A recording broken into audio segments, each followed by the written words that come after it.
I assure you, if I was out there, I'd be happy to share it half. Truly with us. Tonight, the big one from the MCG. The Blues take on North from Princes Park. Highlights from VFL Park, Moorabbin and Windy Hill. And Scott Palmer brings us the latest from the rooms in what really has been, I guess, a sensational week of football. First to Princes Park, where North Melbourne journeyed there this afternoon, justifiably with a fair amount of confidence, because last week they'd kept Fitzroy to only one goal on a similar ground. And on that occasion, of course, they ran out winners by more than 5 goals. Today, they lined up against the new-look Jessup Blues, fresh from their first-up triumph in only, I guess, marginally better conditions at the Sydney Cricket Ground yesterday week. The last time these two sides met, incidentally, 40 goals were kicked in the game, with Carlton victorious by just 4 points. The safest bet today was the game was going to be won with a tally much less than the Blues' winning target, or total of 20 goals, 21 behind. For the Roos, they were just outside the 5 on percentage prior to today, so certainly they had plenty of incentive. In the commentary box, Drew Morfett and Don Scott, and tonight we pick up a replay with some highlights of the first 3 quarters. So Justin Madden showing the aggression that he showed in Sydney last Friday night. How did Lyle get that far in the clear? Well, maybe Carlton figure he's too far out to score, so they didn't bother to pick him up. And it's important now that the team takes the advantage while it's dry and light. Breeze at his back. North with the wind in the first quarter. Lyle from just inside 50. Good kick. So Carlton have paid the price. Blackwell puts it wide to Hannah. Again, nobody on him. Millum Hannah, picked during the week for the state squad. To half forward. Comes to the back to Dennis. Snapshot is beautiful. They just combine so well with those bigger fellows. Blackwell in front, Schwartz over the back. Nobody can control it. Bryce quickly on to kick it. Kick it onto the left foot. Borks then tries to set up the running play. Spargo short, not 10 yards. Plays on quickly, McCarthy. Back to Spargo and towards centre half forward. It's McCarthy again, a nice handball. Open goal, Phil Cracker. Will he kick it? Open goal, North second, Phil Cracker's first. And he'll be looking for Kernahan up near centre half forward. Kernahan on Martin. Comes to Gleeson, and Gleeson kicks the goal. Madden and Lyle, bit of an arm wrestle.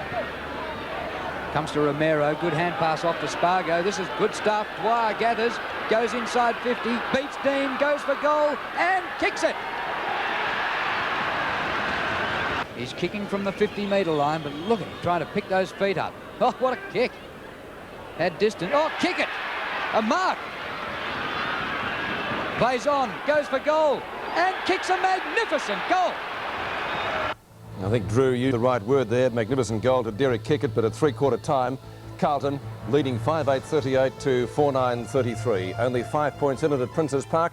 As we go back to that location now, we pick up play at the start of the final quarter. Our commentators, Drew Morfett and Don Scott.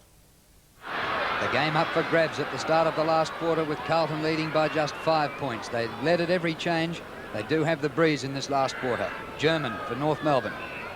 And the umpire's going to have to throw it up again. The brand new football is already second hand. Umpire Ian Clayton. Madden wins a good knock. Bradley in underneath the pack. And the umpire will have to ball it up once more. Carlton led by 2 points at quarter time, 13 points at half time, and by 5 points at 3/4 time. Madden again, Johnston, but Larkin takes it off him. The umpire's going to have his 4th throw up to start this final term. Been worked pretty well overtime. Ian Clayton and Mike Ball. A low-scoring game in the conditions. And North Melbourne certainly can't be written off yet. Here's Buckley, but can't get boot to ball. Herman can. High to centre half forward. Chance here for Carlton. Knocked out by Ackley away from Gleeson. Ackley after it again. Good hand pass, 15 metres to Bryce. Bryce over the centre. North running this direction in the second quarter were scoreless. Meldrum. Smith for North Melbourne. Inside half forward. Off the ground by Mackenzie. Blackwell, who's been a fighter all day. And the umpire said he was tackled high when the North fans were calling for holding the ball. Free kick to Wayne Blackwell. Blackwell has played well on the centre wing. Will relieve for Carlton from the 50-metre line. Goes long with the dry ball. Got to make advantage or take advantage of this dry ball early in the quarter. Larkin played well on the half-back line. Dorotich well out from goal. Carlton now trying to run the ball, set it up with a little bit of movement and space. Kernahan, Martin, ball to ground. Gleeson, can he run onto it? The ground holding him up and strength prevailing as Martin comes through strongly. Relieving for North Melbourne, goes boundary line. The ball holding up in the mud. Good play, Michael Martin. Gleeson still running on. Cracker. Injured right leg, Phil Cracker. Buckley relieving, centre wing. Law started on the back line, moved to the centre half forward position at half time. And the ball to be thrown in. Wayne Carey. The North Melbourne player seeing the ball over the boundary line.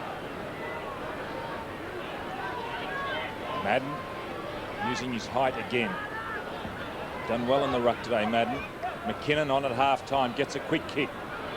McCarthy, centre half back, started at full forward. Acosta Bryce.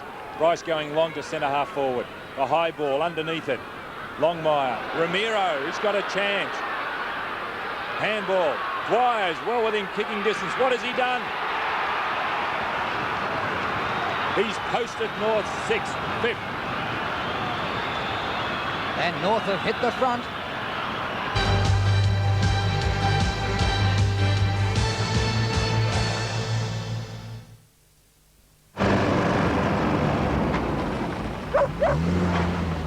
So, what's with the Lyland brothers? What happened to the wagon? The Jackaroo was around the same price. With everything.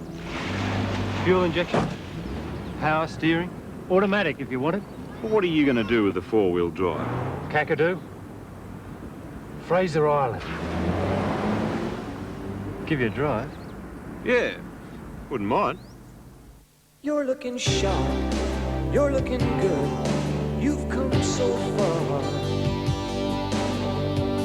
We know how to make the most of who you are. Father to son, it's what we've always done. To let the best of man can get. On so many faces, it's plain to see. We give you all we have to give, for all a man can be. Where the race is run, you're the champion. Gillette Contour Plus with lubricating strip for the best a man can get. The best a man can get. If you're in business, you want advertising that works. Melbourne Big Survey phones are monitoring results in businesses like Custom Tone Kitchens, whose results were immediate. Over 100 calls in 76 days. Paul Agnew placed ads in 2 classifications and says they've performed well beyond expectations. Over 30 calls a week. Is it any wonder Mike Scott calls the Melbourne Big the blue chip directory? Make sure that Melbourne Big is working for your business. Phone right now on 6464 666. Fit me the power for the roads to thunder. I trust the timing and I trust no other. Fit me the open road or out in the road. Fit me that tire power feeling, 'cause that's powerful stuff. Tire power, that's powerful stuff. That's the first score behind or goal that North have had at the Heatley stand end all day. DeRuy across to Madden. North Melbourne in front. They lead for the first time since they got the first goal of the match. Dorotic knocked off the ball, but will get the free kick. John Dorotic about 75 metres from goal. Well, North and Carlton have played some absolute nail-biters in the last few years. This looks like being another one. Long kick. Kernahan at the back. Roved by Gleeson, but he can't win clean possession. Murphy shrugs the tackle. Hand pass intercepted by Ackley. Kernahan.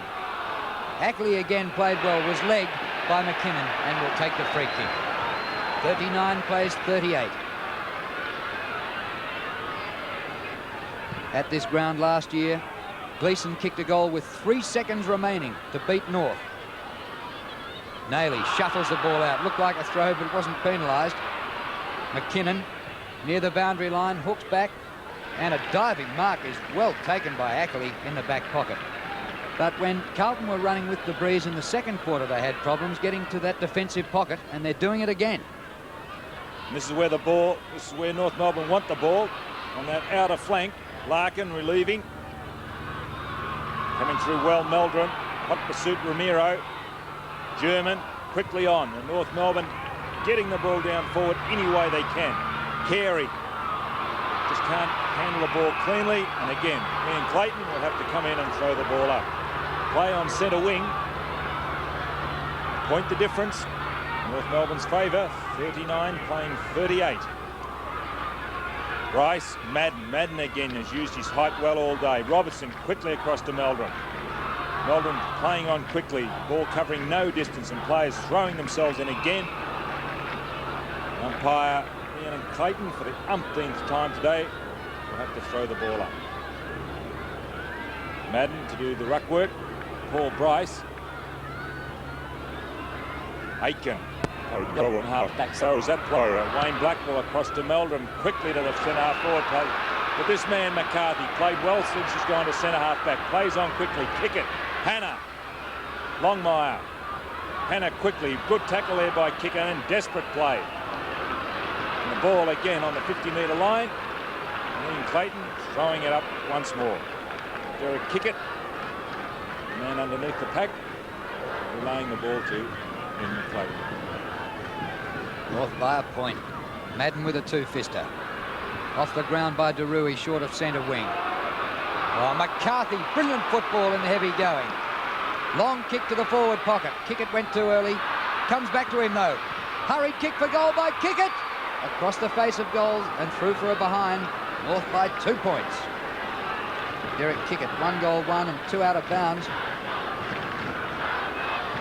But they just may be playing their best football for the game when it counts in this last quarter. They're out of the 5 by percentage only. Important to get the 4 points here today. Nayley marks. Centre wing, Meldrum takes a good mark. Ball looking quite clean at the moment. Kick by Meldrum to half forward. Johnston, oh, what a mark. He got rid of his opponent, Buckley, and squatted to take the mark. Wayne Johnston off the left boot. Out towards the pocket. Dorotich, oh, he should have marked it. And it's bounced off him into the behind post for a throw-in. Well, he should have wrapped those arms around that one. But still Carlton with a chance. They're in the attacking pocket. Need a goal out of this. Dorotich wins the tap. Gleeson pulled off his kick. Murphy shuffles the hand pass to Herman. Snap for goal is offline and out on the full. Well, they wasted some chances in the second quarter, and they're starting like it again with the breeze in this last term. The flank that North Melbourne want the ball when defending, and the recipient, John McCarthy, will relieve deep. The full back line goes long. Players starting to kick the ball a little longer. Martin quickly out to centre wing. Schwoz traps the ball well in front of Blackwell. Been a good battle between those two. DeRuy, another solid contributor today. Onto the left foot. Back in towards centre half forward. McRae in front. Bradley underneath. Players again throwing themselves in desperately, realising the seriousness of the situation. The ball sticks in the mud and see Jose Ramiro just can't trap it. McRae running on quickly. Again tries to soccer the ball off the ground, but it seems to stick. And Bradley coming in as well. And the last man up, Adrian Gleeson. Mike Ball with the ball. Again, the height of Madden winning out. Larkin quick off the ground towards centre half forward. Transferred play quickly was McCarthy. Dwyer, now this looks like another goal if he can steady Peter German. He does, but the ball just does not make the distance. And good play there by Warren McKenzie to see the ball over the boundary line and to be thrown in North's left forward pocket. And North Melbourne have got to bring the ball back in towards the centre and at least open up the goal face. Carey, Madden doing the ruck work. Hanno, solid performer all day. Ball on the ground, players throwing themselves on it again.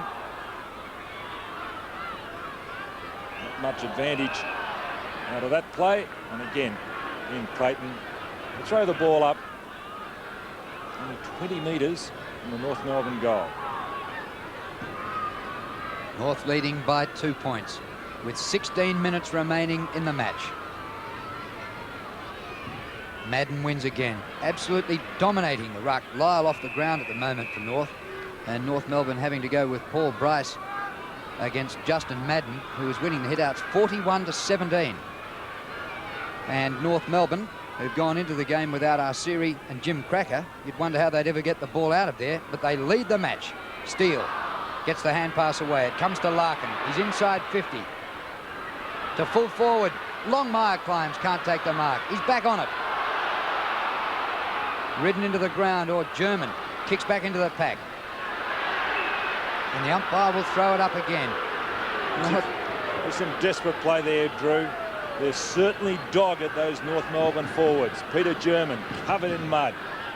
And the ball on the edge of the sand. This ground sprinkled with sand, trying to mop up some of the wet. Madden, Law, Peter Dean, a solid performer today. Only gets as far as Ackley. And David Ackley, 60 metres from goal. No options on. All he can do is go long and hope, and he does so.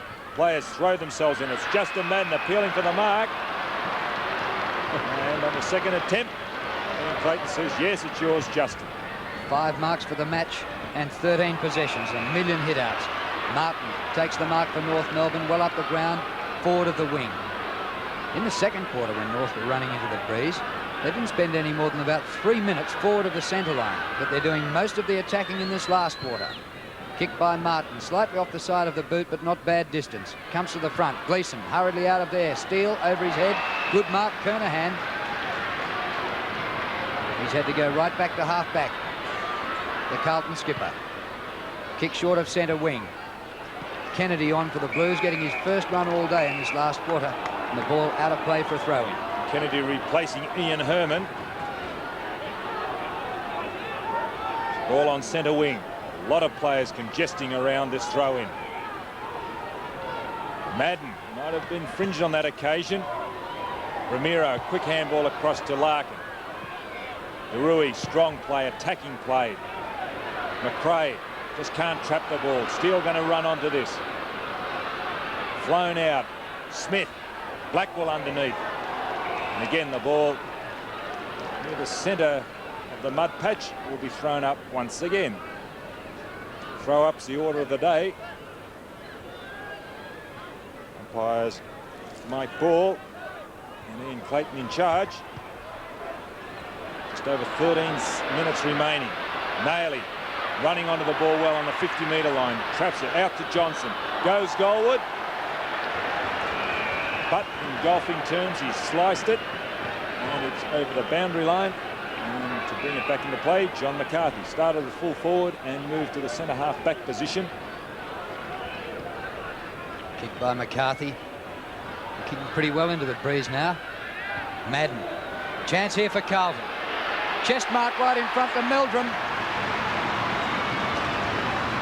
Interesting, Drew, just before Madden kicked that ball, he actually threw Paul Bryce to the ground. Now, obviously, the umpire didn't see that, but he recovered quickly enough to get that ball down the ground. But had the umpire seen it, it might have been a free kick, and the ball might not be with Paul Meldrum.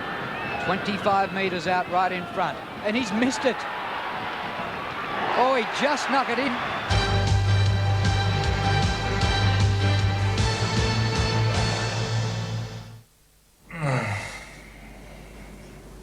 That's it. Had enough. I understand you've worked all your life and you can't afford a holiday. Where do you want to go? Anywhere but here. Okay, let's do it.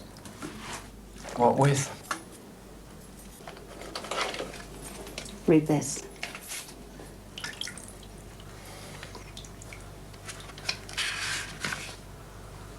You've got this much? We've got this much? How did we do this? It's called savings, Dan. Remember savings? Comes before spending. Bit of interest. Every day of the year. I can't take this. You saved it. It's your money. No, it's our money, Dan. For a minimum deposit of $50, a State Bank investment account allows you to watch your money grow while you earn high interest calculated daily, and your money's at call. Seems a shame to spend it. I'm sure you'll think of something. State Bank investment account. We never forget. It's your money. Right. The future of this company's on the line. I want all the figures. Jensen? Yes, Sir Robert. I have here the complete fiscal records for the last 5 financial years and the figures year to date. These are for all major related subsidiary. There's a new Tats Instant Scratch It game out now. You can win up to $250,000 instantly. Shout yourself a Tats Instant Scratch It.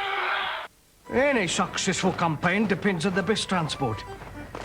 And your Nissan dealer has the best deals on the best light trucks and commercials. It's your Nissan dealer's world-beating winter campaign. He's unloading versatile Nissan vanettes, roomy, reliable, and real value at just $15,990. And the enormous Nissan Urvan with the winning deals too.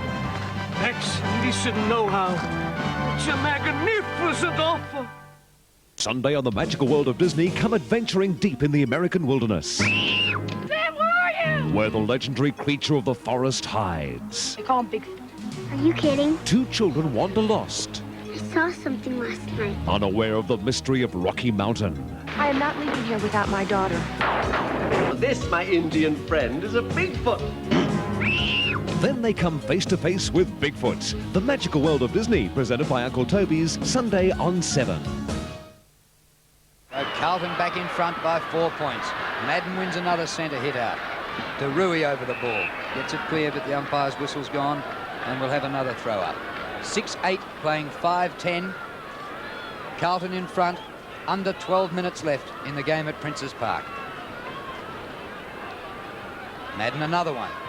Phil Cracker across the ground to Steele. Can't break the tackle. Off to Smith, though. Trouble for Robertson. Gleeson, he's lost it in the tackle. And once again, the umpire will prise them apart with a crowbar and throw it in the air. Thought Adrian Gleeson had held the ball just a little bit too long on that occasion. But the ball very, very hard to control, and the players doing well under the situation. Madden again. Gleeson a high ball towards centre half forward. Nice tap on by Kernahan. But in front there is McCarthy, as he's been all day, whether playing at full forward or up the ground, but obviously he's hurt his leg, McCarthy. He limps away, but the free kick going to North Melbourne at the centre half-back position. And David Dwyer, the recipient, goes short, looking for and finding David Ackley. Ackley playing on quickly. Doesn't get much distance with the ball. It's becoming heavier. Martin, Naily. Good play by the little rover. Push the ball over the boundary line. And again, Carlton can mount another sortie forward on the attacking side. Kernahan, Bryce. It's Kernahan again. Buckley through strongly towards centre wing. Meeting the ball well as Carey, looking for options to lay it off, but can't. The ball prized out by Bradley, a high ball. Kernahan, Martin. Ackley. Another high ball. And a punch in the Bronx cheer for Wayne Schwoz. What the crowd thought should have been a mark. He just couldn't sum up the situation quick enough, Wayne Schwoz. Safety first, going for the boundary line. Oh, Naily, great roving. Bradley. Comes here to Robertson. Johnston competing for the mark. McKinnon in there, up towards the 50-metre line. Well, McCarthy. Dragged down on the tackle, not paid. Comes to McRae. Long kick to centre wing. And the ball goes out near the interchange gate.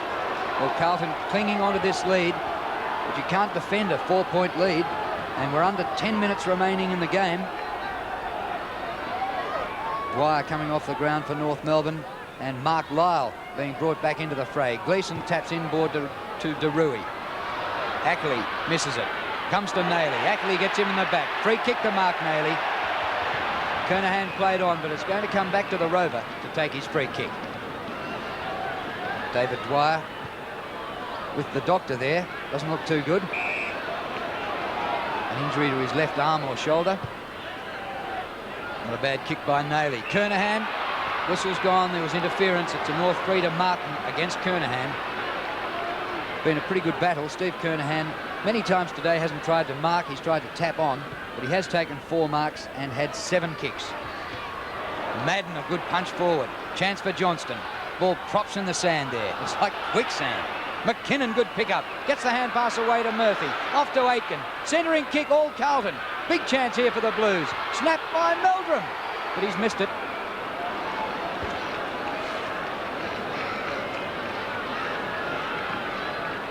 Well, Meldrum already has kicked one goal today. So it's a goal that put North Melbourne in front. Now John McCarthy with the ball. Looking further down the ground, but there's just no movement. Players just cannot drag their legs out of this mud. It's a high ball to the 50-metre line. Ackley quickly onto McRae, who goes to centre wing. Law behind on this occasion, punches down. Follows up well, the captain. And the ball trapped. Aiken appealing for the free kick. Dean Clayton will throw it up once more. Peter Dean has played well on the half-back flank. Do the ruck work. Mark Lyle has just come off interchange. And Justin Madden. Well down Madden. Aitken to Gleeson, and Gleeson paddles the ball over the boundary line. And again, it will be thrown in. And Lyle and Madden to do the ruck work. 7.5 minutes left. Madden, Ackley underneath, rows it well. Quick kick doesn't cover much distance, but underneath it, Ian Aitken. Pack, and that's where he's kicking, not to the pack, but to Craig Bradley. He's just short of the pack, and good vision there by Aitken. There's a lot of players expecting the long ball. Bradley going long, this time to the pack. And North Melbourne had the numbers there, and taking the mark, being Buckley. Ben Buckley, who was on interchange for a while, gets it across quickly to Ackley, trying to run the ball, but the conditions will prevent that. Smith, good handball across to Kickett. Kickett looking for options further down the ground and has found Jose Ramiro. Now they're moving the ball quickly north. Ramiro playing on quickly, goes long into the goal square. It's Bryce behind. Can he bring it down? No. Hannah underneath. And over the top, Longmire, and the umpire has picked out a free kick against Longmire. Going to Mill on Hannah. Well, desperation stakes now. Under 6.5 minutes left. Hannah short passes and finds Aitken. Still back in the back pocket. Carlton by 5 points. 6-9 to 5 goals 10. Aitken with 17 possessions has had a pretty good day. Up short of centre wing. The pack gathers. Thumped on by Madden. At the back is Smith. Sweeps the hand pass 15 metres up the ground. Chopped off by McKinnon. Murphy. Not quite. And the ball out of play. But Carlton have it up between the wing and half forward. Sure, they're on the defensive side of the ground, but if they can keep it in this half for the last 6 minutes of the match, they might just cling on and win. They lead by 5 points. The two number 4s have had a great battle all day. Kernahan taps out. Gleeson. His left footer is not bad. Dorotich goes to the back. Meldrum, nobody in front of him. He tries to shake off Law. Off the ground, he chips. Out of bounds on the full. The umpire just not in the right position on that occasion to catch John Law, who was definitely retarding Paul Melder on his way to goal. Now Law with the ball. Goes long. North through Smith. Now they try to run it once again. Larkin just couldn't control it. Bradley underneath over the ball. And Smith coming over the top. And the crowd appealing for a free kick against Smith on Bradley. The umpire said no, throw it in, boundary umpire. Centre half forward, centre half back, go for it. Martin and Kernahan, it's Gleeson. A high ball down to the full forward line. Dorotich behind, can he mark it? No, play on, says the umpire. Nailey quickly onto the ball, has roved well today. Bursting through Ackley. North Melbourne certainly throwing themselves in, realising that desperation it's required. They're out of the 5 on percentage and they're 5 points behind. 4.5 minutes left. The last quarter has been all tied up. 1 goal, 1 apiece. 5 points the margin at three-quarter time. 5 points now. And the umpire will throw it up again. Just outside the 50-metre line, Carlton's right half-forward flank. Alex Jezelenko making a return here to Princes Park after getting the Blues off the floor last week in Sydney. Not much you can do about it with any positional changes or tactics. It's a real slog. DeRuy straight up and down the one spot almost. Chance for Meldrum again. Ducks a tackle. Gets the hand pass away. Murphy trying to prize the ball free, but can't do it. And the umpire will ball it up. This is right in front and 40 metres out. So Carlton have improved their position through the kick by DeRuy. Thrown up by umpire Clayton. Dorotich wins the tap. Phil Cracker there. Hooked in by Meldrum. Gets the hand pass away. McKinnon shrugs a tackle, loses the ball. Goes again. The umpire will throw it up again. Might be 42 metres out, so they've lost about 2. Carlton by 5 points, just over 3 minutes left at Princes Park. And there is a pack around the ball. Dorotich, the big hit out. That's about all you can do, trying to open up play. Law relieving, but Bradley underneath his ball, juggles it, can't take it cleanly.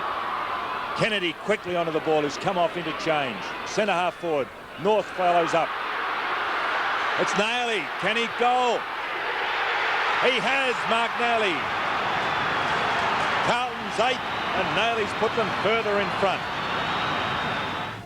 And that was the series. As far as Carlton was concerned, 7-9 to 5-10. The Blues victorious by 11 points, only 12 goals kicked for the game, and Carlton winning their second successive match. And the one bad light insofar as Carlton was concerned was the report of John Dorotich, and Scott Palmer will have details on that when we return in just a few moments to Saturday Night Replay.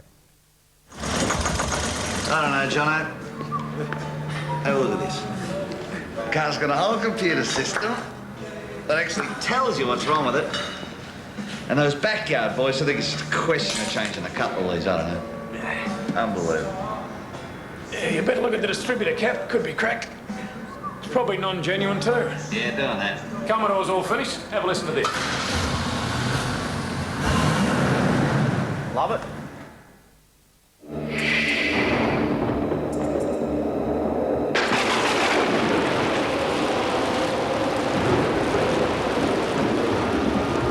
Soothers. Soothe a dry, sore throat. If you put your money in a bank or a building society, the security is high, but, well, the interest is, you know. If you put your money in stocks and shares, the return could be pretty high, but the security is low. But why stick your neck out? Because if you put your money in an estate mortgage trust, the interest is high and the security is high too. So, what are you waiting for? Estate mortgage. It's not a bank or a building society. It's even better.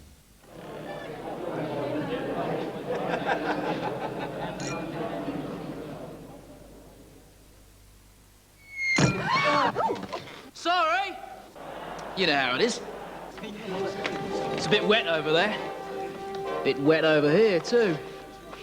Let me get some drinks. No, let me. Waiter, drinks all around. Well, if we're going to make a party of it, let's nibble Nobby's nuts.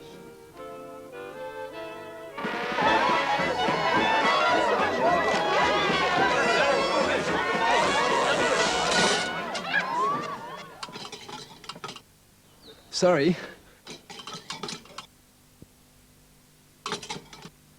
Philip Wilson led a secret life. He dreamt he was a Clint Eastwood type hero. In the underworld, he was known as the Iceman. Someone in Melbourne may know his killer. Australia's Most Wanted, Sunday. Visit the world's safest nuclear power plant. It's been dubbed the backyard reactor. And try the candy bar that reduces cholesterol on Beyond 2000, 8:30 Tuesday.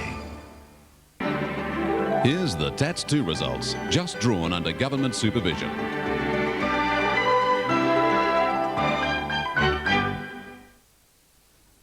You're watching Saturday Night Replay. More action shortly, but right now we go up to the offices of the Sunday Press and say a very good evening to Scotty Palmer. Good evening, Peter.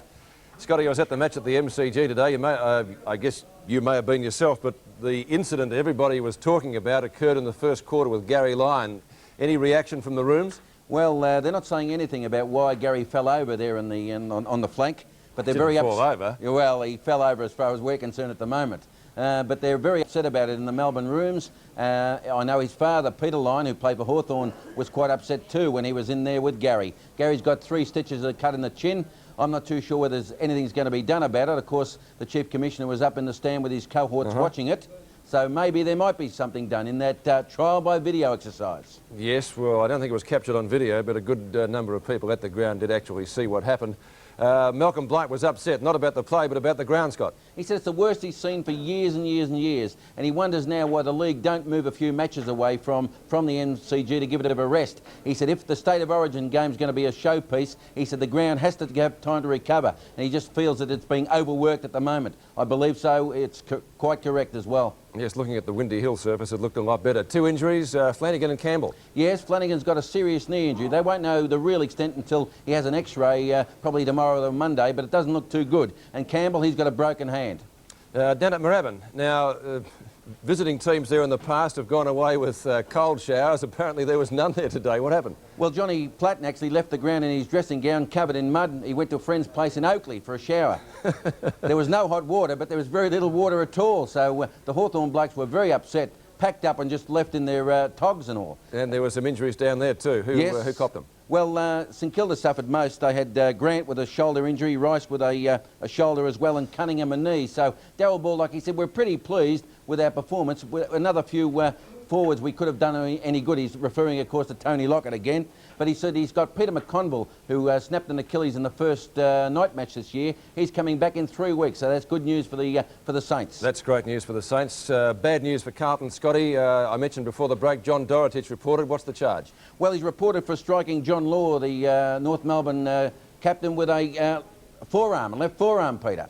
So that'll be up for adjudication on Monday night. Alex Jesselenko said that the North were considered the best wet weather side in the competition, so he's very pleased to get away with it. He was very pleased again with the Carlton spirit, and he said anybody, said modestly I might add, anybody could have coached the Blues today. Collingwood pretty happy? Well, Collingwood, yeah? Yeah, well, Collingwood are very happy. Lee said everyone's talking about Hawthorn being the side, but we're going to make the top 3, and we're going to be right in it come September. Of course, Kevin Bartlett said we're in it till 3/4 time today, but we made the same mistakes as we have been in recent weeks. And of course, Pimmy's players got 10 stitches in an eye tonight. A couple of withdrawals too at Essendon, Scotty. Terry Danaher didn't play. Gary Folds pulled out. How did Neil Danaher go? Well, Neil Danaher played an average game, 11 kicks. He played in the back pocket. He was taken off for a while in the 3rd quarter. He said it was a moderate game for himself, and he's looking forward to finishing the season off and then deciding which way to go. Of course, Kevin Sheedy's in shock. He said from now on we'll have to pick wet weather side, so I don't know what he picked today. OK, Scotty, we're running out of time, but you've got a bit of a scoop tomorrow, I understand. Yes, well, from the West Australian desk comes the story that Subiaco, the once powerful club over there in the competition, always got plenty of money, could be in the bidding stakes for the West Coast Eagles. Scotty Palmer and Scotty?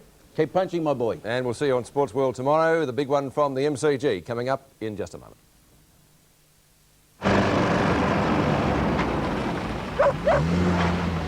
So, what's with the Leyland brothers? What happened to the wagon? The Jackaroo is around the same price. With everything. Fuel injection, power steering, automatic if you want it. Well, what are you going to do with the 4-wheel drive? Kakadu. Fraser Island. Give you a drive. Yeah, wouldn't mind.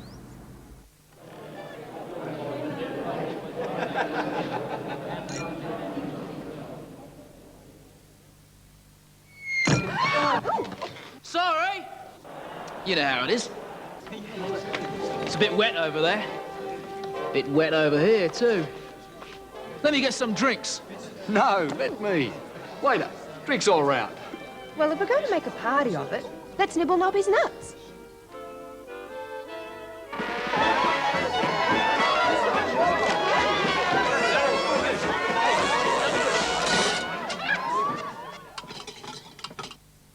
Sorry.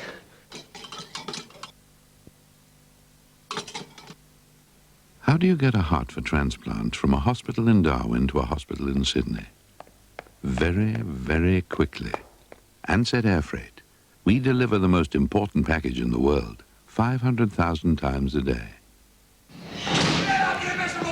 Inspection! It's 5 minutes! The Sergeant Major's a tough job appearance, but his men have an advantage. The new Schick Advantage. The handle is ergonomically designed. The micro heads, fixed or pivoting, shaves tight spots easily. One push, it's clean. For a uniformly clean shave. Haven't we forgotten something? Get the Schick Advantage. They say it's the little things that mean such a lot. All petrol's the same, but to Caltex it's not. Everybody's car needs a good friend, so here's what we've got. Techron Premium Unleaded, a cleaner running fuel from Caltex. Let Caltex share the driving with you. Nobody knows Melbourne like 790 News North Melbourne. People really make fun about weather, but I take it very seriously. You've got the Dandenongs on one side, you've got the bay on the other side. It all adds up to very changeable weather. Well, at least it's never boring. I mean, there's always something happening. It really is good to be part of the 790 News team. Nobody knows Melbourne like 7. And now to the MCG. Last Monday, 87,600 turned out to see the Cats and the Bombers. This afternoon, only a moderate tally of 38,000 were in attendance for the match-up of the two informed sides of the comp in Melbourne and Geelong. It was the fourth game in succession for the Cats on the MCG, who have now been unbeaten since they dropped the points to Hawthorn in that rather memorable game at Princes Park in round 6. The Demons too, while generally winning their matches by smaller margins, have done little wrong. They played an excellent brand of wet weather football to take the points in atrocious conditions from Hawthorn on Monday and have still dropped just the 2 games for the season. With me today in the commentary box, Ian Robertson and Ross Glendinning, and tonight we pick up play with 12 minutes left in the second quarter. Geelong is leading by 17 points. Stretch, who had a brilliant first quarter, finds Campbell just up from the back pocket. Campbell's kick, albeit short, is nonetheless effective. Spalding's kick downfield. In fact, the free kick was played downfield by the umpire, as well as the advantage. Newport's there, suckers the ball towards the boundary line. It's not out on the full, and it will be thrown in at left half forward flank for Melbourne. Great play there from Campbell, Spalding and Lyon, all kicking on their wrong foot around the corner, still found their teammate. Can the Demons get a goal before half-time? Knocked down by Burke. Eichelt's kick, ineffective. Good tackle. Malakalis gets the hand pass out to Morgan. Steins tries some soccer tactics. Flanagan's hand pass onto Bruns in the mud patch, just one of them. Out comes Couch. Not a bad kick under these conditions. Down to half forward. Oh, just about mark of the day. Splendid grab to Ablett. And I believe Paul Couch early this season has been one of 2 catalysts for the Geelong side. The other player being Barry Stoneham. They really do work very hard. Paul Couch through the centre and Stoneham at centre half forward and on the ball. Can Ablett get some good footing from where he is at the moment? I'd say no, so I wouldn't like his chances. I think he's made a liar of me. It's a goal.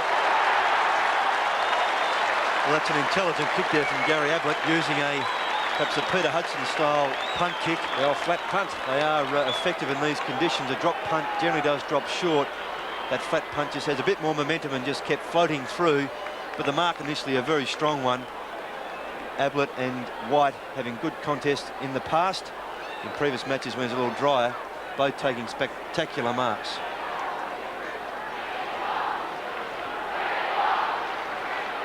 Six possessions to Gary Ablett.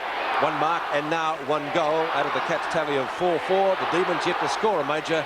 10.25 minutes left in the second term. A real struggle for Melbourne. Back in the centre, Jimmy Steins. Tempted kick off the ground, doesn't go all that far. And Bruns comes out with the football. We'll have another ball up. Paul Couch. 10 kicks and 4 hand passes so far. Very productive around that centre. Pretty good right there by the look of it, the conditions. Kick by Scott up towards half forward, nearly a mark to Hocking. That's Gary Hocking. Has the football underneath him, can't quite get it out.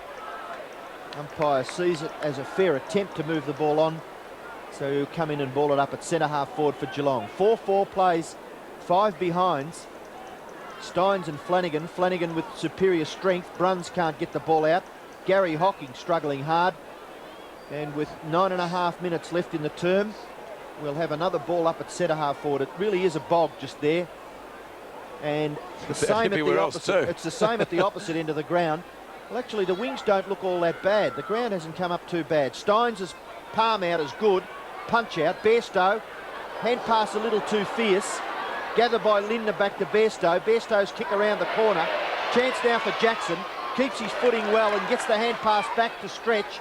Stretch's kick is good and finds Grinter at half forward. Grinter kicks it on, looking for Wilson. Wilson attempted kick off the ground. It's at half forward for Melbourne. Morgan will come clear. Can't control the football. Slips out of his hand and will have a boundary throw in. Left half forward for the Demons. And it looks like Danny Hughes might be up at full forward. Free kick being picked out of the ruck contest. It'll go to Burke for Geelong. Yes, jostling tactics by both players. Really is a line ball in my opinion. Burke's kick out wide. Picked up by Phoebe. Back towards half forward and the mark has been taken there for Melbourne by Healy. Healy looking to play on. Kicking towards the pocket. Hughes can't gather the football. Tries a palm out towards Eishold. Here's Couch again. Finds space. Off to Morgan. Back to Couch. Great football pass. And Couch gets Geelong out of trouble. His kick off the side has been marked by Newport in the centre. Steve Newport. 50 metres. 50-metre penalty, yes, Ross. I guess for an encroachment over the mark.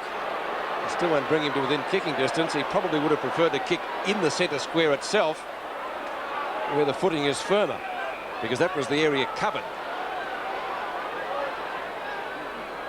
So a short pass, I guess intended for O'Dwyer. Couldn't quite grab it. Flanagan bumped off the ball. Good tackle by Hughes. Out it comes to Schultz. Good tackle by Jackson. No reward for it. Eishold went too far for Healy. He tries to get the hand pass out. Did so effectively. In goes Malakalis, and it will be a ball up about 25 to 30 metres out to goal. 5 plays 28. Bruns off the ground, but only succeeds in almost kicking it straight to Danny Hughes. Socket further afield to Steins. Wasn't quick enough to get a boot to ball. Ineffective hand pass. Eishold tries to shovel it out the back. And it'll be a ball up. But you mentioned that move of Danny Hughes to centre half forward. All Sporting's gone to centre half back on Barry Stoneham and Tony Campbell to full back on Gavin Exel. Well, innovative moves, and I guess that's the hallmark of the coaching of Blight and Northey these days. Steins, it's like a game of rugby union out there. Another ball up. Some furrowed brows in the coach's box as the Demons try to come to grips with the Cats and the conditions. And again we'll see a ball up. And in the last minute of play it hasn't moved more than about 3 metres. It's terrible there, isn't it, the conditions? The goal line's bad. As you said, Ian, the wings aren't as badly affected. Good punch away by Hughes. Jackson shovels out the hand pass. Eishold, I think, thought about kicking that off the ground. Healy, it's up there first. It looks okay, it is. Well done, Greg Healy. Made a mention of those 2 earlier misses, which were crucial ones, really. He was under a lot of pressure on that time. Desperate to get that goal on the board for his team. He did so very well out of that congestion. Good contact here from Ricky Jackson. Got the ball out quickly. Eishold just knocking the ball on here. And well done by Greg Healy. So Healy bringing up the first goal for Melbourne, a badly needed one. It's back into the centre. 5 3/4 minutes left in the second quarter. 17 points the difference. Hocking puts Geelong back into attack up to half forward. Hocking's high kick. No mark taken. Scott can't break clear. Lindner, Shaw hands. Left foot kick towards full forward. And there's a good mark. Should be paid. No, play on. Campbell forced a handball wide. Now Johnson has Stretch to help him out. Stretch's kick. Looking for a player further afield. Darcy out in front of the youngster Tingay. Lovett comes in and helps out. Lovett's kick up towards centre half forward. Jackson can't quite gather the ball. Now he gets the hand pass off to Lyon. Lyon's short kick. Oh, just getting in the road was Newport. Now the Cats go back into attack. It's Couch up towards centre half forward. The ball just sits. Bruns bumped off it. Spalding there for Melbourne. And no one can really do much with that. So the umpire will come in and ball it up. Player coming off the ground for Geelong is Flanagan. Looks pretty proppy, doesn't he? Burke gets the ball down. Campbell kicks it away for Melbourne towards the wing. No mark taken. Melbourne have the free ball. Love it. Up towards centre half forward. Jackson can't mark. Pushed in the back by Morgan, surely. Oh, hold it. Oh, I can't believe it. A dead set push in the back against Morgan. The free kick goes to the Geelong player and he clears out wide to Couch. And Flanagan off the ground, Bill Brownless on, and Barry Stunning to full back on Steve O'Dwyer. And Darren Flanagan looking very proppy as he walks around the boundary line. Paul Couch from right half back. Kick dropping a little bit short, thumped away by Burke, picked up by Exel. What's he doing on the centre wing? Buse. And Stephen Hocking, as he has been just about all day, on the bottom of a pack. And Gary Hocking. Stephen Hocking, of course, number 1. Gary Hocking, I meant. And that's on the shoulder to Burke, but nothing for it. Picked up by Buse again. Did well to get a boot to ball. Phoebe's kick down towards the left half forward flank for Melbourne. On the mark, is it the Ricky Jackson? Yes, it is. Jackson short of left half forward. Started on the bench today for the Demons, as he did against Hawthorn last week at Princes Park. He came on then and kicked a pretty early goal. He hasn't been in the play that much today. It goes out of bounds just past the 45-metre line in front of Mark Boss. 17 points the difference. We've got 3 minutes and a bit left in the second quarter. Couch again. Gets around Hocking. Quick kick up towards Boss again. Now it's Brown that's just come onto the ground. The cleanest player out there. Buse. Good tackle, Spalding. The ball spills free. Picked up by Buse again. Lobs it high towards half forward. The flyer was Johnson. Socket away by Ablett. Into the pocket. Some soccer tactics again. Did well to keep it in. Onto Malakalis. Gets tackled well by Stretch. Ablett. Did he keep the ball in play? Johnson. Scott. Will he get a shot at goal? Well done from Scott. Snaps. Great goal if it's there. It's through.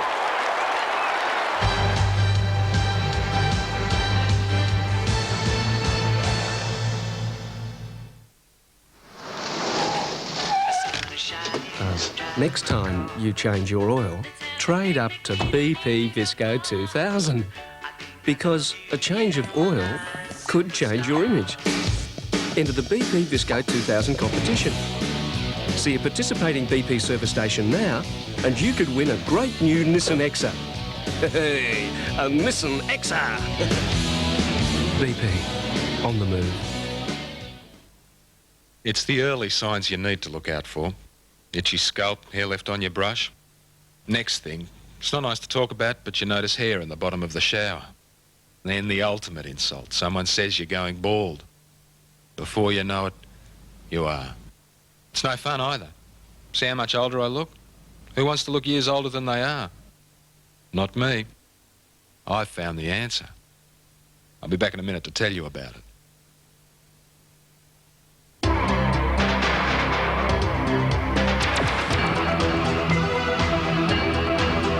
From the time of its first release, Magna has toppled traditional ideas about the ideal Australian family car.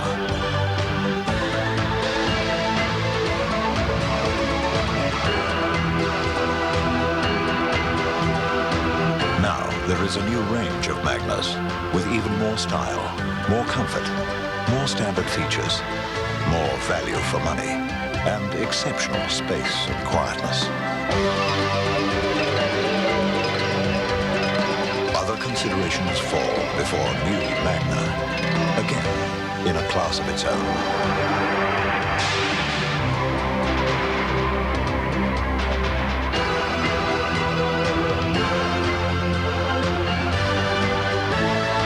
New Magna from Mitsubishi. What do the Tigers say to drink driving? Not on. Forget it. No. No way. Never.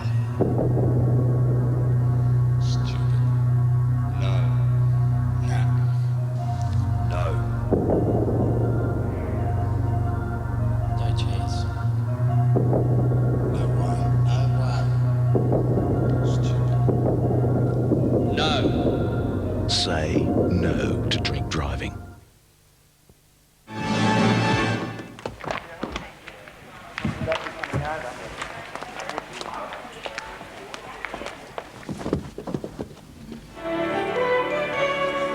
The good thing about my job is that I finish just in time to watch Hinch at 7. Good evening, Australia. MacGyver. As you remember him. Guaranteed entertainment. Houdini was an amateur. Guaranteed action. MacGyver tonight. So the second quarter, another good one for Geelong. They added 4-1 to Melbourne's 1-3 to lead by 23 points at half-time. We're going to pick up play now in the third quarter. The Cats have added a further 1-4 to Melbourne's one behind, and we pick up play with the Cats leading by 32 points with some 18 minutes remaining in the third term. As Danny Hughes elects to go to the outer side on this occasion, wide looking for Steins, stretch, kick high towards the wing, Morgan overruns it, good play by Jackson, that was a throw, obvious, and the free kick will go to Geelong to be taken by Stephen Hocking. Hocking at midfield, finds his kick dropping a little bit short, straight into the arms of Steve Newport, shovels it back, picked up by Gary Hocking. Hocking up to half forward, a big pack of players. Buse robes it well, free kick. And I think that's Stephen Phoebe, it is.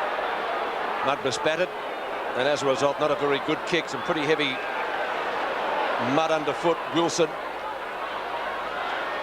finds Eishold, who almost finds Spalding. In fact, he does. Earl Spalding at right centre wing. That's a shocking kick.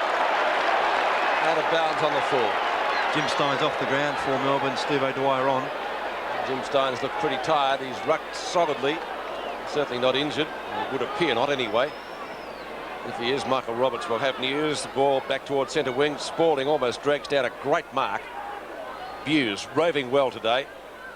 And the ball over the boundary line underneath him as he shakes the mud from his eye. There's Steins on the bench for what is a well-earned rest, but the Demons need some goals quickly as O'Dwyer gets quickly back into the action, knocks the ball down. Charging through for the Cats was Rogers. The ball up towards the centre wing position, booted back whence it came. That was a throw. Surely knock on by Eishold, Rogers and Jackson. Jackson beats him to it, gets the hand pass out. Beveridge kicked a great goal from a similar position last week against Hawthorn, and that one has landed centimetres inside the boundary line. And no luck for Luke Beveridge on that occasion. Boundary throw in right next to the behind post. It will be contested by Sean White with Schultz. Schultz wins it down to Bruns. Good tackle, Eishold. Snapshot by Newport. Smothered off the boot. Hocking applies the tackle, and it'll be a ball up again. 15.5 minutes left in the third quarter. And Melbourne really need a lot more from Luke Beveridge and also the other smaller player, Ricky Jackson, to give them some fire, which the Geelong players are getting from their smaller players. Well, they need a goal here. Knock away by White. Hocking can't get clear. Darcy can. His kick is not very long. In front is Burke. Knocked to the ground by O'Dwyer. Good knock on by the Geelong ruckman. Wilson, though, the Brownlow medalist of 82, gets the ball first. Hooks it back, and the mark is taken by Greg Healy. But he'll be kicking from right on 50, Ian. They're too far out, I think, Peter. We've seen players struggle from this distance. Greg Healy, short kick. There's someone in front. Couldn't mark. Bruns. There's Howard. Now a chance for Jackson. Gets his foot to the ball, but right on the line, Gary Hocking takes it away for the Cats. His wide kick is over the line on the full. So the free kick will be taken for Melbourne by Stretch. Melbourne peppering away, but they really can't get any value for their efforts. 1 goal, 5, and we're halfway through the third quarter. Geelong 6 goals, 7. Stretch fancies himself. Nice looking kick by Stephen Stretch too to the front of the square, and it's thumped through by that strong Geelong defence for another behind to the Demons. A good punch there from Andrew Rogers. Stephen Stretch had Newport in the middle of the ground he could have kicked to, but just waited too long, and Bruns covered that lead. Darcy going to the outer side. Nice long kick by Tim Darcy, and a good mark taken out there by Schultz. And he's an improved player, Ross. Reversed it, yes. Raised his elbows, he came through having taken that mark. And umpire, unnecessary, reversed the kick. So Greg Healy will put Melbourne into attack up towards the goal square. Punched away. Bruns striving hard, Eyesold. Rugby-style attempts to get it out, but to no avail. And Eyesold picks himself up from a pretty muddy area right in front of the Melbourne goal. There are plenty of those. And the Demons must make something of this. They can't. The ball was booted out of defence pretty clearly by Rogers. Grinter pushed Lindner out of that contest. Lindner now with the free kick. Must come back over his mark. Grinter stands the mark, shakes his head. Lindner from centre half back. Goes straight down the ground. That's not a bad kick either by Bruce Lindner. Oh, Stoneham, what a great grab. Tremendous mark. Be contention for holding mark of the round, certainly. Buse having a great day for Geelong. Johnson misread it. Ablett didn't. Ablett having a good quarter after a fairly quiet first half, apart from one incident. One behind. 13:04 left in the term. What's he kicked now, Ian? 2 goals, 1. 6-8 to 1-6. Underneath it is Beveridge. Gets the hand pass out to Phoebe. Phoebe up in turn to centre wing position. Well, he finds his twin, Simon Eyesold. And almost marked by a spectator in the first row of the seats in front of Rogers, who will take the free kick on centre wing and put the Cats back into attack. There's a couple of out of bounds on the full on this side in this quarter. Well, Malakalis got a high one from Grinter. Umpire was given a free kick. It's Greg Healy. Spiral punt kick by the Demon captain. Ball hits the deck. Malakalis again. Lyon. A fumble down there. Lets Jackson in. Long hand pass. There's no one there except Eyesold, and he was shepherded out of it. Mark Boss back up towards the edge of the square. Dwyer flew high. Couldn't grab it. Campbell goes for the long hand pass. Gary Lyon, can he get there first? He can. Well played. On to Sean White, who marks a little bit short of the right half forward flank. He's gone in short again, and Healy marks, but he's a long way from goal, Greg Healy. Centering kick. Morgan in turn to Boss. Gee, this defence of Geelong is working well. Excellent combination today, and they've let very little pass. Now Johnson has the chance. Goes straight down the ground for Melbourne, and that's effective. The mark is taken by Stephen Stretch. Comes in for his 15th kick. Stretch's kick in towards full forward. Thumped away again by the Geelong defenders. It's kicked off the ground by Darcy close to the line. Now it's taken over by Bairstow, and we'll have a boundary throw in about 55 metres around from the Melbourne goal. 1-6 plays 6 goals 8. Tapped by O'Dwyer, intercepted by Bruns. Kick has been marked by Spalding in front of Stoneham. Spalding. Slow motion football by the Demons. 9th possession coming up for Earl Spalding. He's taken 3 marks. Kick towards half forward. Again, Morgan, constructive. Gives it off to Boss. Boss's kick into the centre. No mark to Lovett. The ball comes free. Couch nearly ran away with it, but the free kick has been picked out of it, and it's going back to the Melbourne player, Brett Lovett. Lovett's kick falls short, like they all have all day. And this time in front, taking the mark, is Beveridge. Luke Beveridge, Steve Hocking, the Geelong player on the mark, just inside 50 metres. Very difficult to get any sort of distance with the kicks. Covers 40 metres though, up towards the goal square. Bruns pushed off that football is Lindner. Bruns gets it out to Malakalis, and Malakalis with skill finds a little bit of space. His left foot kick towards half back. The mark has been taken for Melbourne by Wilson. Looking to play on Wilson. Trying to get out of that boggy area. Very, very difficult though. And Wilson now kicks it to within goal scoring distance, and White takes the mark for Melbourne. About 35, maybe a little closer, 30 metres from goal, and a real chance for the Demons.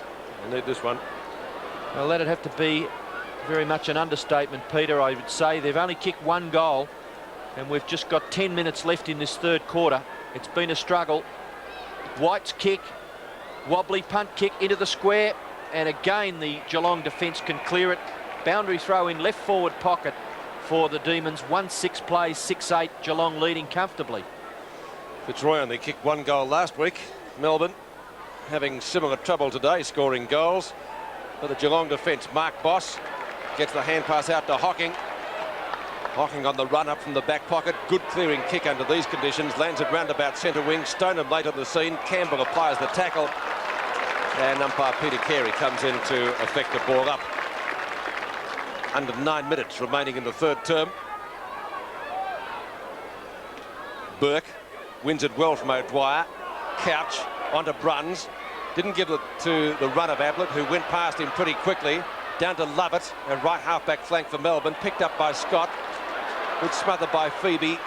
Onto Johnson, looking for a push in the back. I don't think he'll get one. It's a boundary throw-in.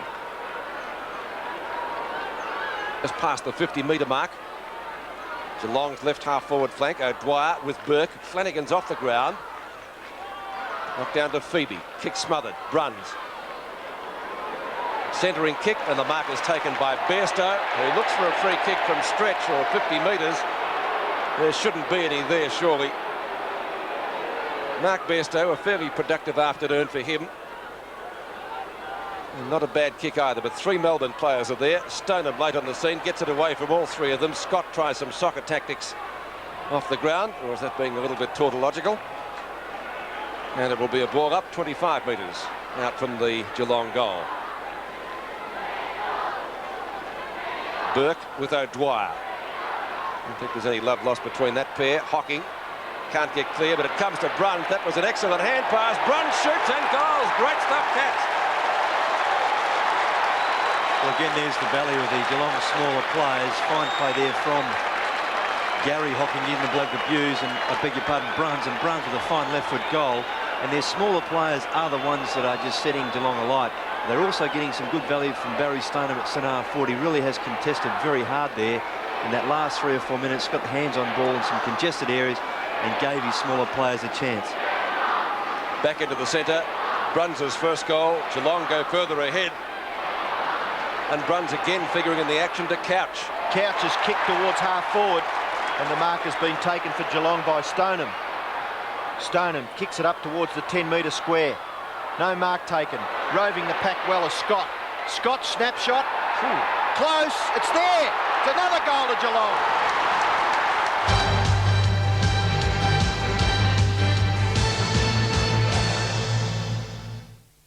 You're looking sharp. You're looking good. You've come so far. We know how to make the most of who you are. Father to son, it's what we've always done. To let the best of men get. On so many faces, it's plain to see.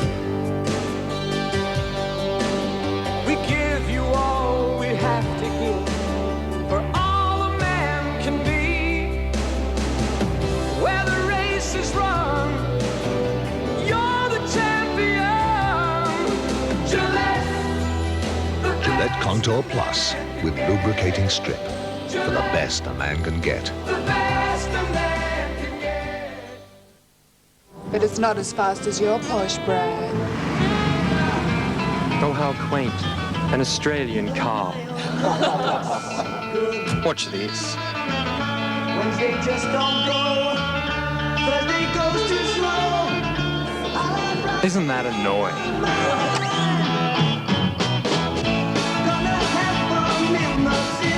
Where'd you begin, Dave? Dunno. Must have left it somewhere.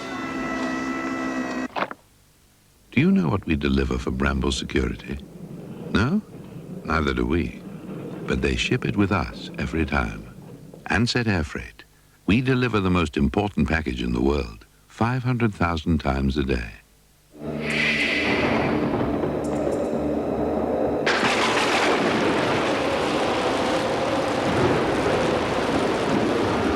Alan Soothers.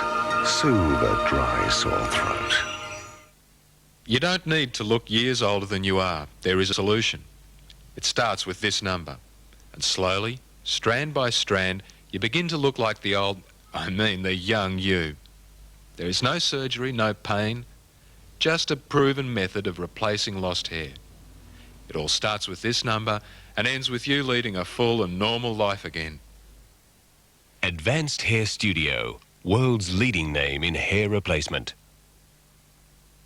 A family breakup. I had no one to turn to. Nobody had listened. The distraught wife. I miss my little girl. The questions. I don't want to talk about it. The conflicting stories. You wouldn't lie to me about something like this, would you? A strange attraction. Good girl. A confused mind. Oh, please don't do that. An innocent victim. Didn't Chris ring to tell you I was coming? The abduction. She's taken my daughter. Still Australia's best loved drama. A Country Practice. 7:30 Monday on 7.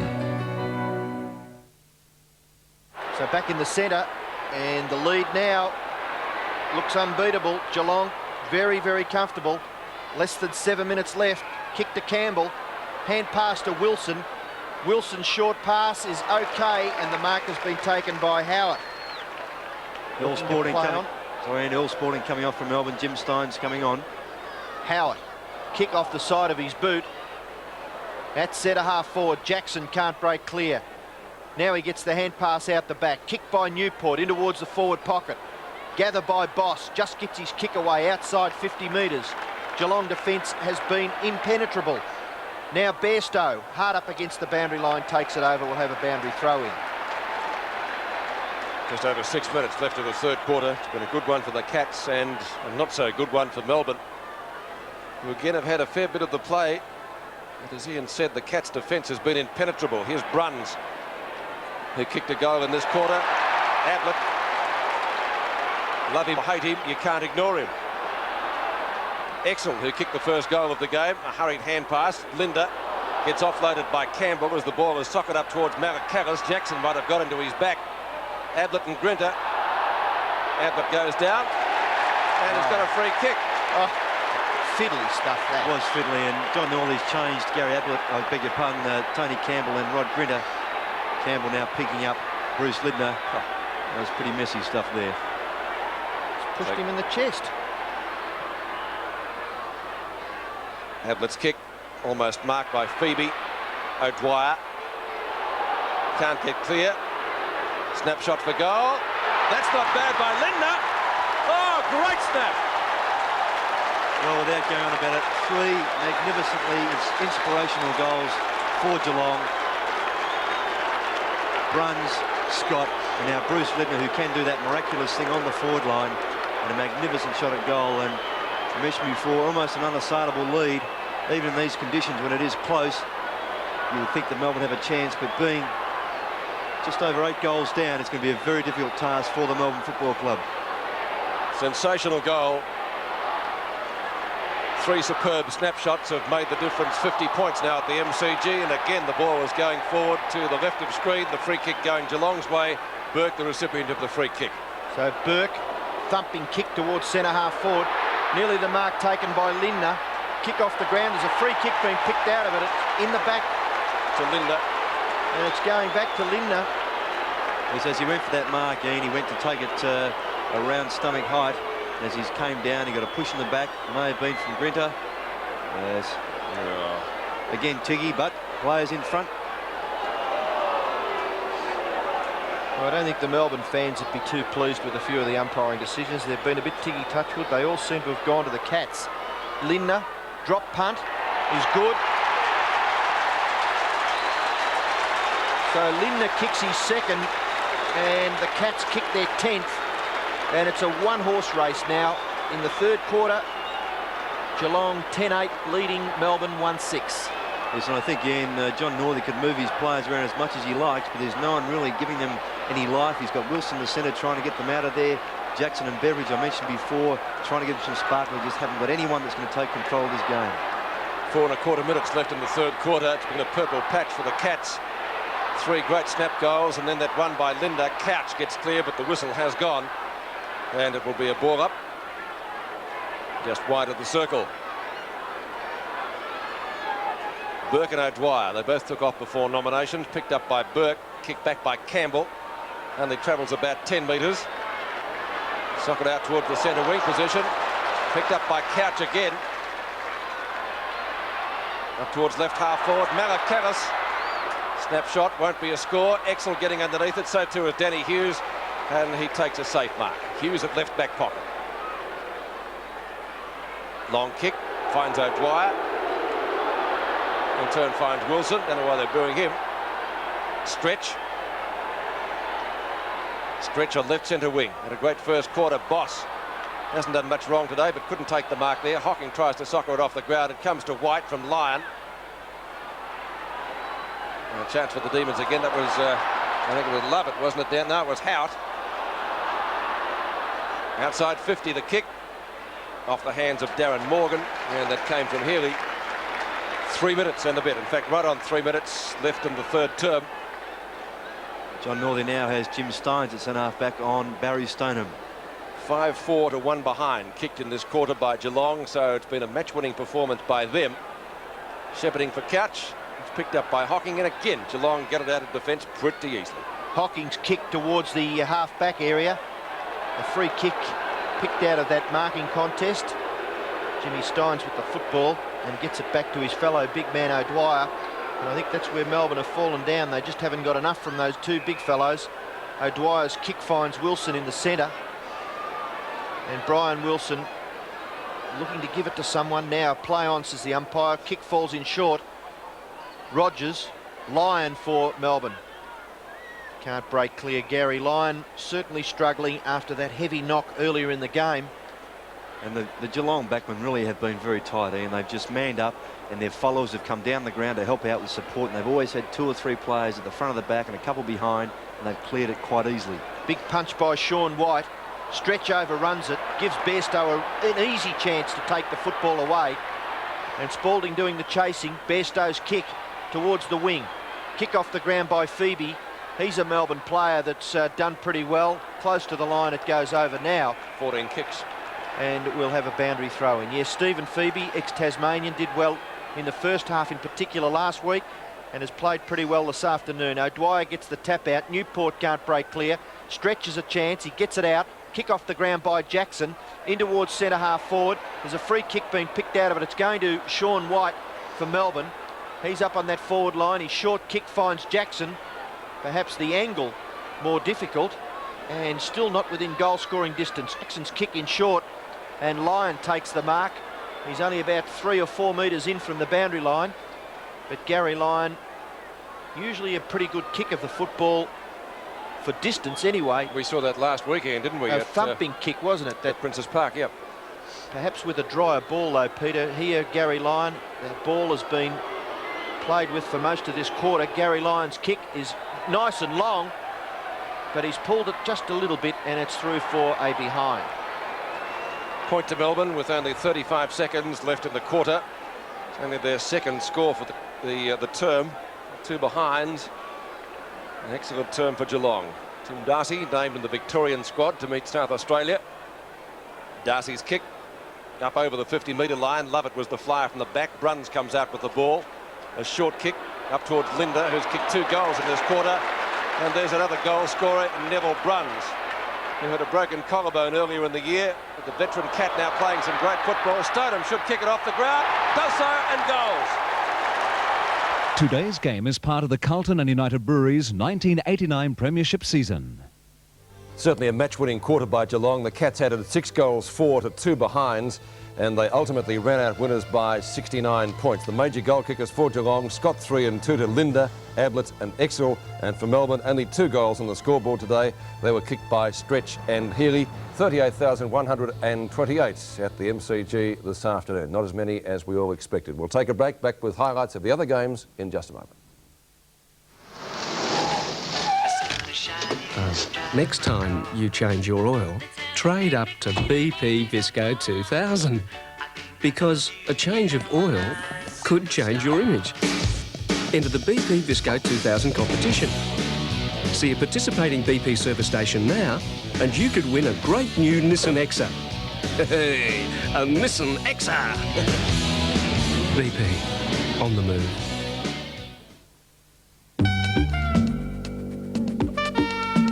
She got diamonds, silk and pearl. Gonna drive you wild, She gonna rule your world.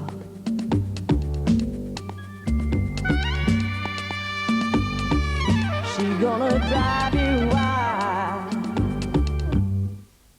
She's an actress, a dancer, and a singer without peer. She is Bette Midler. Her new album Beaches features the #1 hit Wind Beneath My Wings and 9 more Midler classics. Had nothing to get very worked up about. Beaches, the smash movie soundtrack, is Bette Midler's masterpiece on Atlantic compact disc, cassette and record. There's one luxury car in Europe that's running circles around the others. With the German Quattro all-wheel drive system you won't find in Mercedes.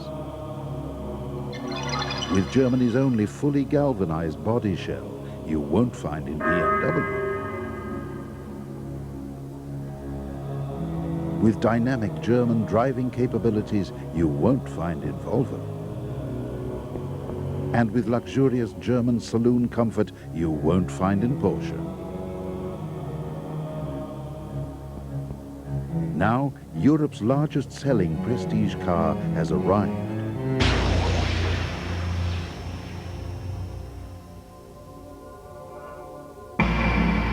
Audi. You'll find you're moving in the best of circles.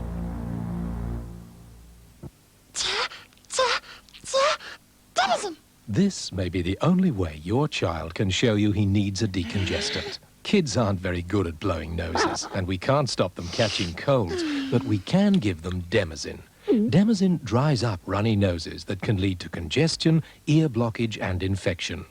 Don't wait for the pain of earache to tell you. At the first sign of a cold, Demazin, the decongestant approved for even the youngest children. Football takes the spotlight on Sports World tomorrow, beginning at 9 o'clock in the morning, and one of our featured guests will be George Best, a former great of Manchester United. We'll be keeping Dixie Marshall away from him, and also we'll be previewing the big State of Origin game at the MCG, and another of our special guests will be Victorian coach Billy Goggin. And of course our panel will be voting for our State Bank Player of the Year award. At the end of the 89 home and away season, the player voted the State Bank Player of the Year by our Sports World panel will receive a state banking system account worth $10,000. State Bank Victoria. We never forget it's your money. 3 other matches played today in the first round of the second half of the season, round 12. The big upset was at Windy Hill. It didn't take long before Bomber fans saw Neil Danaher get his first kick back in league football, but his work was to no avail as the Swans beat the Essendon defence in the first term, putting 5 goals to the Bombers 2. In a complete turnaround, Sydney failed to find the mark in the second quarter, while Essendon discovered their form and made good use of handball. When Duckworth goaled, the Bombers trailed by only 6 points at the long break. Neither team could make inroads in the third, and although tackling was tough, it looked more like a session of kick-to-kick. The only highlight, Alan Izard's mark with the muddy ball. No goals this quarter, and the Swans by 4 points. It had been nearly an hour's playing time since a goal had been scored, and when Michael Long kicked it, the Bombers hit the lead for the first time in the game. But within a minute, Thrip answered for Sydney, and Murphy put them further ahead. A last-minute goal by Madden put Essendon within 5 points, and that's how it stayed. The Hawks' recent record against St Kilda was strong, and Jamie Morrissey ensured it would get stronger. Not to be outdone, though, the Saints had the quick reply in similar fashion through Spiro Korkamilis. More often than not, it was Hawthorn with the numbers in the first term. On this occasion, the Big Dipper capitalising on a St Kilda mistake. The Hawks began the second term with a 17-point lead, and the umpires were perhaps a little lenient on John Platten when he found himself in the clear. Although they were unable to narrow the quarter-time margin, the Saints were certainly playing more positive football, taking the game right up to Hawthorn and finishing the second quarter full of running. St Kilda threw everything at the ball in the third term. Anthony Condon kicked a lovely 50-metre goal to momentarily stem the tide. David Grant showed great judgment here, reading the play perfectly to continue the Saints' charge. And when Peter Russo goaled on the run, they were only 5 points down. But the Hawks steadied, and although Jason Dunstall had been well held all day, it was the champion full forward who put the result beyond doubt. The surface at VFL Park was surprisingly good, but for the most part the quality of the match between the Pies and the Tigers didn't attract the same description, although Richmond's first goal did look slick. Into the breeze, Collingwood was sticking with Richmond, Hawke and Brown combining for a nice goal, and their deficit at quarter time was only 2 points. It took only 20 seconds of the second quarter for opportunist Peter Wilson to pounce and increase Richmond's lead to 8 points. At various times, the Magpies looked set to take control, and when Gavin Krasiska followed the ball from defence to attack for a good goal, they opened up a 2-goal break, which they held until the long interval. The second half saw the Magpies take over the match, booting 9 goals to 2. After 3 in the third quarter, Collingwood kicked 6 in the final term, and as was the case last week, James Manson came to the fore up in front of goals. Colin Alexander's fine recovery and clever snap saw the boys from Victoria Park clear away to a 47-point break midway through the last quarter, while at the other end, Jeff Hogg was doing his best for the Tigers. Eventually, Collingwood ran out victors by 9 goals, and while Lee Matthews will be happy with the bottom line, he'll hardly be getting carried away by today's performance. The ground there certainly looked much better, didn't it? On top of the ladder, Hawthorn by 1 game clear of Geelong and Melbourne, now separated on percentage. Essendon and Collingwood making up the 5. North Melbourne now a game away in 6th place, just outside. Tomorrow's game, live from Carrara at 2 o'clock, it's Brisbane versus Fitzroy. And at a big day of sport tomorrow on 7, we begin at 3:30 tomorrow morning with day 3 of the US Open Golf, live from Oak Hill, New York. And of course that in turn followed by Sports World, in turn the basketball and the football. Stay with us, a big day of sport, as I said, tomorrow on 7. A very good evening to you all.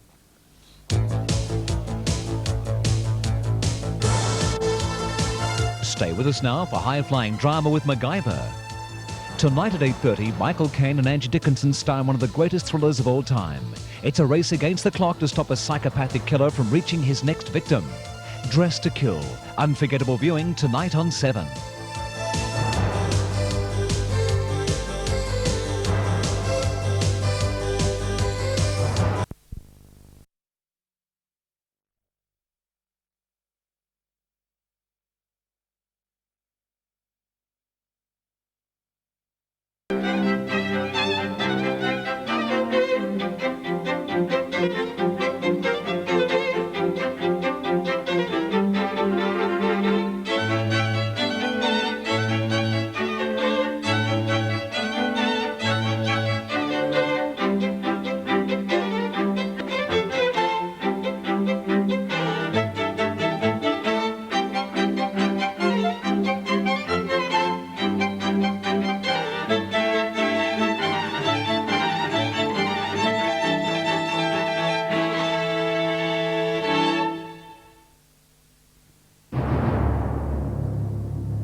There's one luxury car in Europe that's running circles around the others. With the German Quattro all-wheel drive system you won't find in Mercedes. With Germany's only fully galvanized body shell you won't find in BMW. With dynamic German driving capabilities you won't find in Volvo. And with luxurious German saloon comfort you won't find in Porsche. Now, Europe's largest selling prestige car has arrived.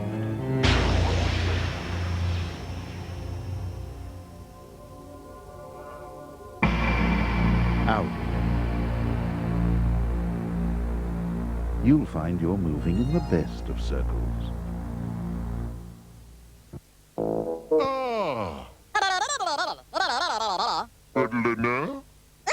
What would business be like if you took away the power of speech and the ability to write messages? Yet with today's computers, neither can be used. Wang Freestyle solves this, allowing you to operate most desktop computers with a notepad, a pen, and a phone. You can record speech and send written and spoken messages These figures look low. Any ideas? to any part of your network. These figures look low. Any ideas? Wang Freestyle, because if it can be done better, Wang will always find a way. In 1336, the Black Douglas was commissioned to carry the embalmed heart of his king, Robert the Bruce, to the Holy Land for burial. Lord Douglas got as far as Spain, where he was killed fighting the Saracens. Since that time, the human heart has been worn on the Douglas family coat of arms. Some say the heart of Robert the Bruce was returned to Scotland. Others say it was lost forever. But as every true Scot knows, the heart is still with the Black Douglas. Like all true legends, the Black Douglas has stood the test of time. Just like the Scotch that bears his name. Aged in oak for 8 years, not 5, it's become a legend in its own time. Valche ante coup. Here's to the Black Douglas.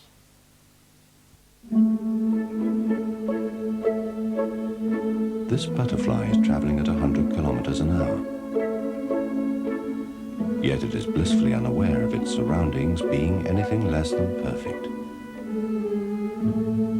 The Honda Legend Coupe has a similar effect on driver and passengers too. The Honda Legend Coupe. Now, our fish Oscar comes from Manly Aquarium World. Just a message to Matthew from Manly Aquarium World. There's only one bit of food left for Oscar, and that's tomorrow. And we can't say what the food is. It's normally a steak, isn't it? Or a small sheep. You see the traces of wool he gets out at night. Can't wait. Anyway, just thought I'd mention that.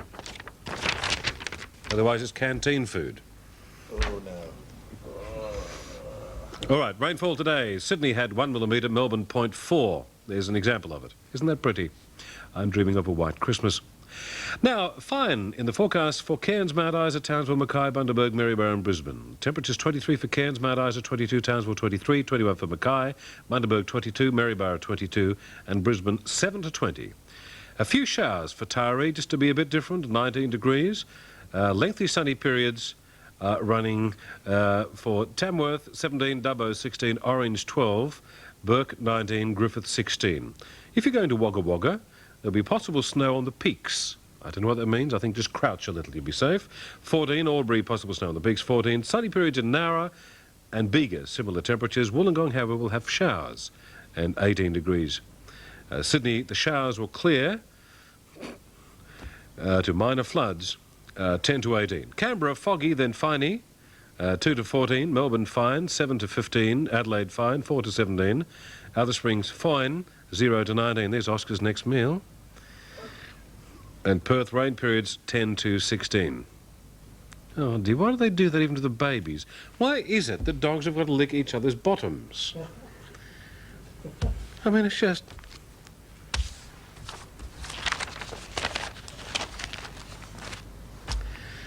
Is that its bottom? Oh, sorry. I saw my face and I thought, confusing. That's News World for tonight. Now, all going well, I'll return at a similar time tomorrow night, so just keep the space free. Good evening.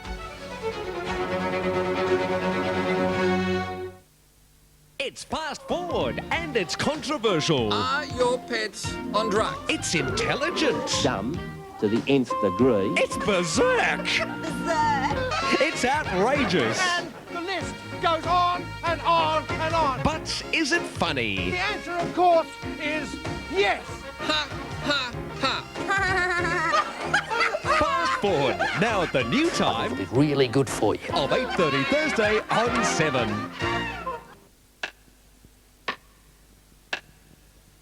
It takes time to create that Cracker Barrel character. The Cracker Barrel aroma. The Cracker Barrel taste. The Cracker Barrel texture. Cracker Barrel extra tasty. It takes time. Hi, I'm Norma Jean of Lifetime Introductions. Through my agency, we offer unattached people a better way to meet. All my clients are sincere in their desire to establish a caring and loving relationship. I believe there is someone for everyone, and at Lifetime Introductions, I know I have your compatible partner. You do want to meet that someone special, and with discretion and ease, there is no better place than Lifetime. We're successful, we're the best, because we care. Hello, this is George Cole here. You probably know me better as Arthur Daly, and I'm looking forward to seeing all of you on Channel 7. The original Minder is back, 9:30 Tuesday, only on Channel 7.